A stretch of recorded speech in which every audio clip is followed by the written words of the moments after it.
utilité. La philosophie pour enfants, créée par Lippmann et que tu soutiens depuis toutes ces années, en fait, elle a un contexte, elle a une sorte de postulat, elle a une assise. Et son assise, c'est que c'est une philosophie pragmatiste. C'est-à-dire, c'est une philosophie qui s'inscrit dans le mouvement pragmatiste, qui considère que c'est l'utilité qui est la valeur de la pensée et de l'action. Qu'est-ce que tu penses de cette vision utilitaire, voire utilitariste de la philosophie ? Est-ce que tu es d'accord avec cette idée que l'objectif de l'éducation philosophique des enfants, c'est que la philosophie soit utile pour eux mais aussi, est-ce que du coup, on n'est pas en train d'instrumentaliser la philosophie pour l'efficacité, quoi ? Je pense que... une grosse question. Dans le sens où... Pourquoi on pense? Je pense qu'on pense pour résoudre des problèmes. Fondamentalement, on pense pour résoudre des problèmes. Et la philosophie peut être très utile comme outil, comme instrument pour nous aider à apprendre à penser pour pouvoir résoudre des problèmes. En ce sens-là, on peut voir la philosophie comme quelque chose qui est instrumentalisé, mais de fait, le pragmatisme, c'est pas une doctrine comme d'autres doctrines en philosophie, c'est de voir la philosophie comme un instrument et non pas comme une doctrine, nous permettant d'apprendre à penser, nous permettant d'apprendre à vivre ensemble. Je pense à l'éthique, par exemple. Quand on pense à l'éthique, est-ce que c'est instrumentaliser la philosophie que de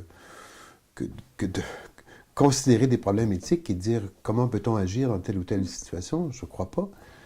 Alors c'est vrai que le pragmatisme au XVIIIe siècle, qu'on dirait effectivement que le but c'est quand même d'avoir une efficience, que ce soit comment dire, opérationnel dans la réalité. Oui. Mais des puristes pourraient dire aussi, la philosophie c'est pas résoudre des problèmes, c'est aimer des problèmes. Oui, tout à fait. Et aimer simplement les penser pour eux-mêmes, sans jamais s'inquiéter du monde.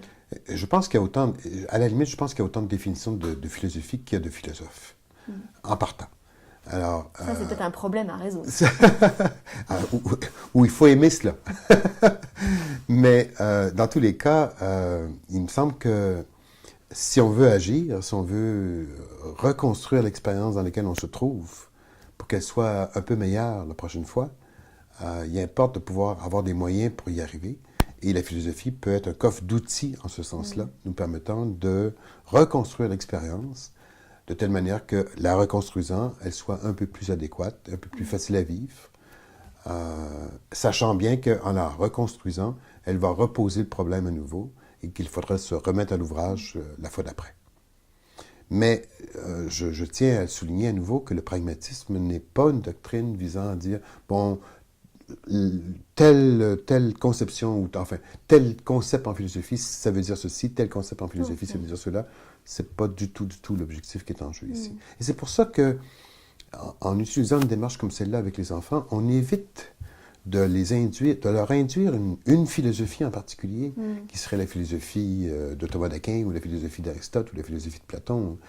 Elles sont mises en relation, toutes ces philosophies qu'on trouve dans l'histoire de la philosophie, dans les différents romans que Lippmann a pu écrire, dans les différents guides pédagogiques qu'on trouve aussi, remplis de questions qui viennent des différentes sources philosophiques, mais comme instrument potentiel visant à donner des solutions à des problèmes que les enfants, eux, ont dans la vie de tous les jours. D'accord, donc si je comprends bien, effectivement, c'est une façon, non pas de les embrigader dans une philosophie, mais c'est de les rendre possesseurs d'un outil pour être libres philosophiquement. Voilà, tout à fait. C'est l'appropriation d'un outil qui a plusieurs tentacules, mais d'un outil pour les aider à penser par et pour eux-mêmes avec tous les autres qui sont en train de penser avec eux.